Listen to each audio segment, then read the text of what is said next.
আগামী দিনের বাংলাদেশ কেমন হওয়া দরকার।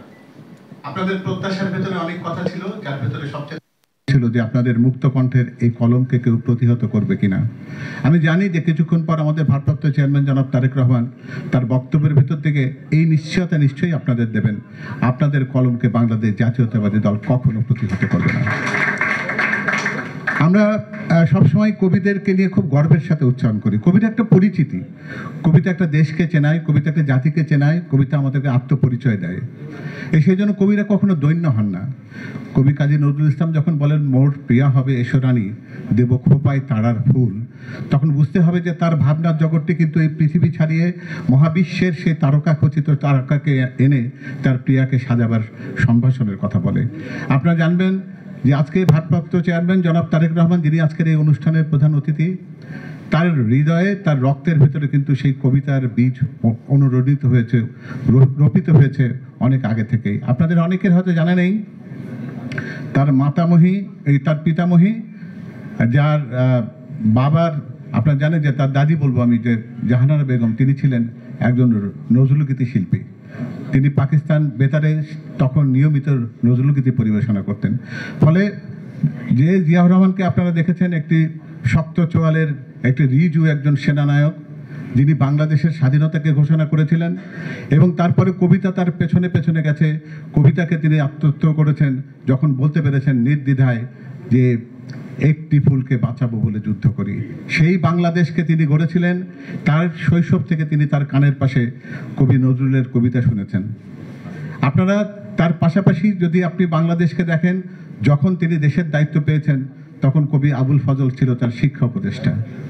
ফলে তিনি তার জীবনের প্রত্যেকটা মুহূর্তে যখনই সংস্কৃতিকে, যখন কবিতাকে, যখন আমাদের দেশের শিল্পী এবং সাহিত্যিকদেরকে সম্মানিত করতে চেয়েছেন, তার কাছে মনে হয়েছে যে আমাদের তারুণ্যের মধ্যে, আমাদের শিশুদের মধ্যে সেটির বিকাশমান করবার দরকার।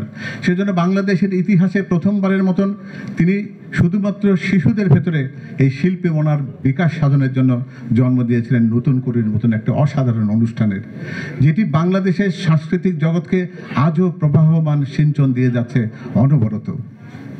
আমি কথা বাড়াবো না, আমি শুধু একটুকু বলেই শেষ করি, কারণ এই অনুষ্ঠানের আয়োজক হিসেবে আমার কথা বলবার মোটেও কথা নয়। বিএনপি মিডিয়া সেলকে আপনারা এই সম্মানে সম্মানিত করেছেন যে আপনাদের মতন বিদগ্ধ কবিজনকে এই ঘরের ভেতরে এনে আমরা আমাদের জাতীয়তাবাদী দলের নেতৃবৃন্দের সামনে আপনাদেরকে কথা বলার একটা যোগসূত্র স্থাপন করার একটা পথ নির্দেশনার পথ দিয়েছি। জনাব তারেক রহমান, তাকেও কিন্তু কবি জুবাইদা রহমানের কবিতা কথনের ভেতর থেকে কিন্তু জীবন প্রবাহকে অতিবাহিত করতে হয়। তার বাতাসে, তার পরিবেশে, তার আবহাওয়ায়, তার বায়ুমণ্ডলে কিন্তু কবিতা রয়েছে। ফলে আপনারা যারা কবি সাহিত্যিক এখানে আছেন, তারা আগামী দিনে নিশ্চয়ই জানবেন তিনি যখন সগর্ব উচ্চারণ করতে পারেন, যদি তুমি ভয় পাও তবে তুমি শেষ, যদি তুমি রুখে দাঁড়াও তবে তুমি বাংলাদেশ।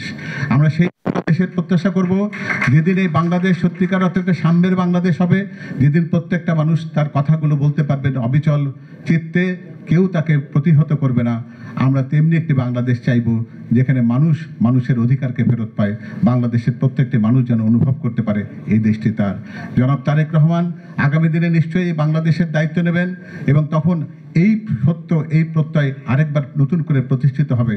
এই দেশের মানুষ সত্যিকার অর্থে জবাবদিহিতা এবং স্বচ্ছতার একটি সরকার ব্যবস্থাপনা পাবে, যেখানে আপনারা কবিরা যা মুক্ত কণ্ঠে এই বাংলাদেশের পক্ষে, দেশের মানুষের পক্ষে আপনারা যা বলতে চান সেটি বলতে পারবেন। আমরা সেই অনাগত দিনের প্রতীক্ষা রইলাম।